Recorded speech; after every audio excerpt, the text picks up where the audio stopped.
Some nations are easy to describe. This one is not. In one of its regions, it has more lakes per square kilometer than almost anywhere in Europe, even rivaling Finland. It also has a desert. Yes, a desert in the middle of Europe. It once ruled vast lands stretching from the Baltic to the Black Sea. Then it vanished from maps for 123 years. In one war, it lost 6 million people, yet rebuilt entire cities from rubble. It is Catholic, but loves protest. Traditional, but obsessed with startups. A survivor, but also a quiet success story. So what is daily life here really like? And how does a nation so scarred by history still manage to thrive? Welcome to Poland. To understand life here, we must first explore its stage, where it sits, and why geography has always decided its fate. Poland sits at Europe's crossroads, bordering Germany to the west, Czechia and Slovakia to the south, Ukraine and Belarus to the east, Lithuania and the Baltic Sea to the north. This location is both blessing and curse. Flat, fertile land makes it a breadbasket of Europe, but flat land also means open doors for invaders. Over 1,000 years, armies poured through these plains: Mongols, Swedes, Napoleon, Hitler. Yet this geography also connected Poland to markets, ideas, and cultures. Its cities reflect this dual role. Warsaw, modern, daring, rebuilt after destruction. Krakow, the medieval jewel, a royal capital untouched by bombs. Gdansk, the gateway to the sea, where shipyard workers sparked revolutions. Warsaw, once German, now Polish, a city of bridges and hidden gnome statues.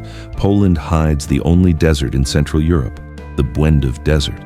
And stranger still, scientists say it's shrinking because the water table is rising.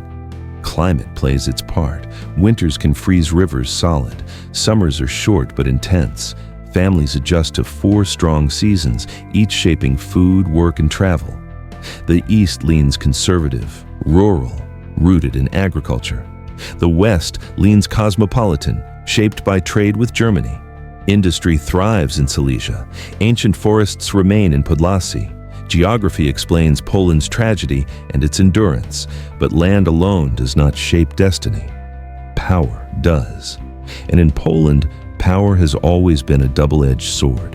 Who truly rules this country, and why does it matter so much? Poland today is a parliamentary democracy. It belongs to the European Union. It belongs to NATO. 2 anchors that secure its present and shape its future. The president is head of state. The prime minister runs government. But don't underestimate mayors and local councils. Many Poles trust them more than national politicians. Yet, politics here is never simple. This is a nation of paradoxes. Over 90% identify as Catholic. Churches fill on Sundays. Priests bless fields and family homes. And yet, Poles are some of Europe's most passionate protesters. When laws change, streets fill with students, pensioners, even priests. This tension is Poland in a nutshell. Deeply traditional, yet deeply rebellious. Recent years have seen fiery debates. Should courts stay independent? Should the media be free from politics? Should the church keep influence? Questions that divide families, towns, even generations. And yet, on one issue, Poles unite: security. History has taught them not to take it for granted. Russia lies to the east, Germany to the west. Both have invaded before. So Poland spends big on defense. It hosts US and NATO troops, and it opened its borders to millions of Ukrainians after 2022. Few know that Poland once had a liberum veto. Any single noble could block parliament's decisions. It was radical democracy, but it also paralyzed the state. That paradox ended in disaster. By the late 1700s, Poland's powerful neighbors carved it up. For more than a century, it ceased to exist. Today, that history lingers. Poles guard their sovereignty fiercely. They embrace alliances, but never fully trust them. Power here is not abstract. It is survival. But survival has roots. To see them, we must return to the beginning, to the myths, wars, and rebirths that created modern Poland. The story begins with tribes along the Vistula River. In 966, Prince Mieszko I united them. He chose Christianity from Rome. That decision tied Poland to Western Europe and still defines it today. Centuries passed. Poland grew into a kingdom. By the 16th century, it ruled one of Europe's largest realms, the Polish-Lithuanian Commonwealth, a state stretching from the Baltic to the Black Sea. It was a land of many languages and religions.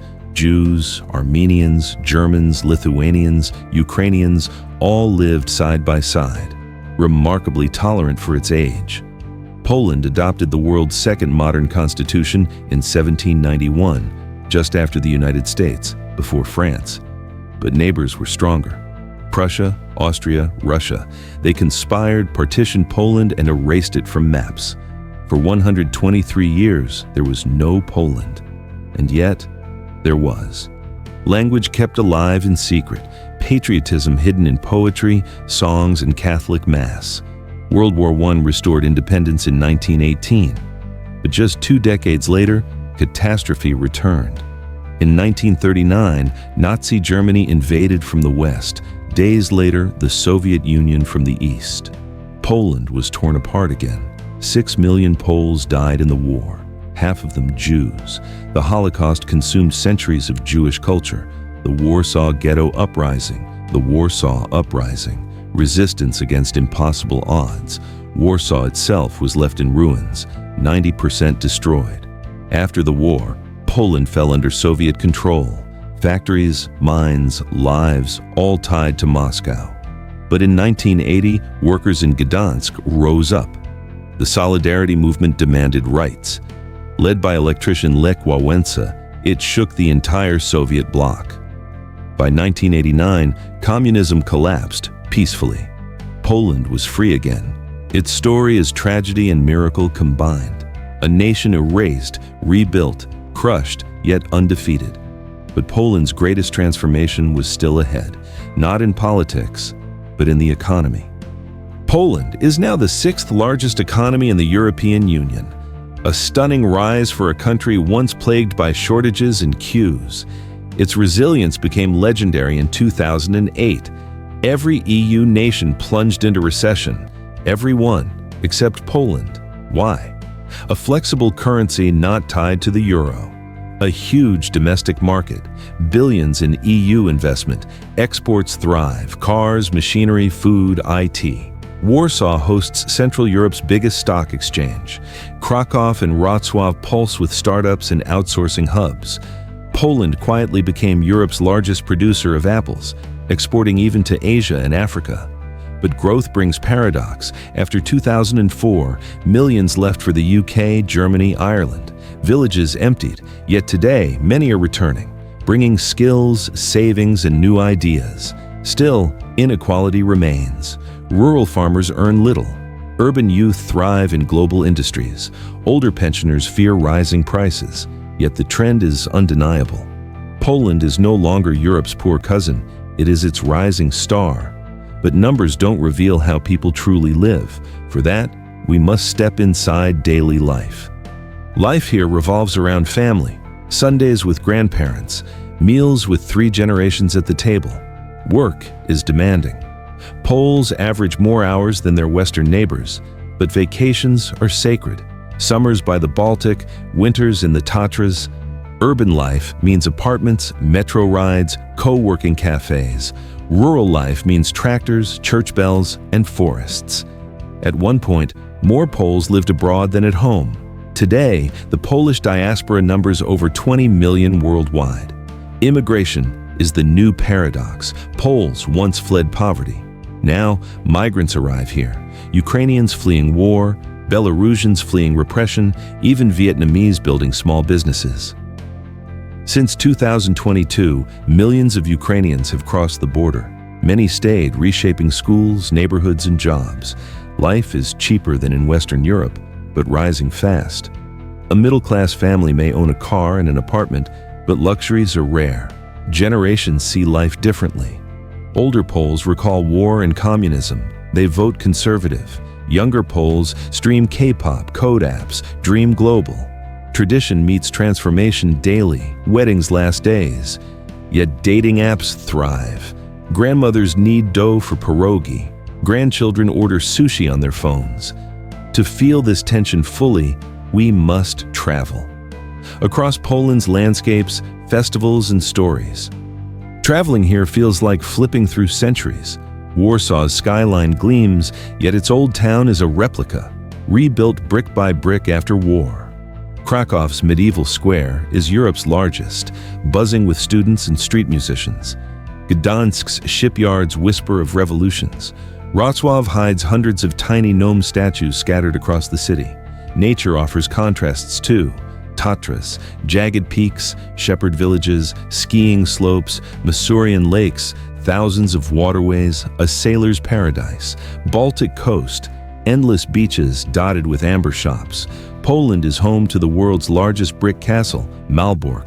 Bigger than the Vatican, festivals enrich the year, Easter baskets blessed in churches, Christmas tables with 12 dishes, one for each apostle.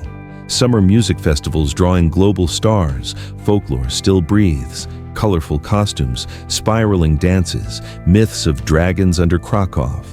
Tourism paradox, Poland ranks among Europe's most visited, yet many travelers still see it as undiscovered. And hospitality, reserved at first. But once welcomed, you are family for life. Yet Poland offers more than sights. It offers lessons on resilience, identity, and belonging. Life here is many stories woven into one. It is farmers in the east, tied to soil their ancestors knew. It is coders in Warsaw selling apps across the globe. It is miners in Silesia and students in Warsaw cafes. It is a nation erased yet restored, a people scarred yet unbroken, a culture rooted yet always reinventing. Poland has rebuilt its capital twice in 300 years after 2 different wars. Few cities in the world have been resurrected so often. Perhaps Poland's greatest paradox is this: its power lies not in stability, but in reinvention. Here, resilience is active.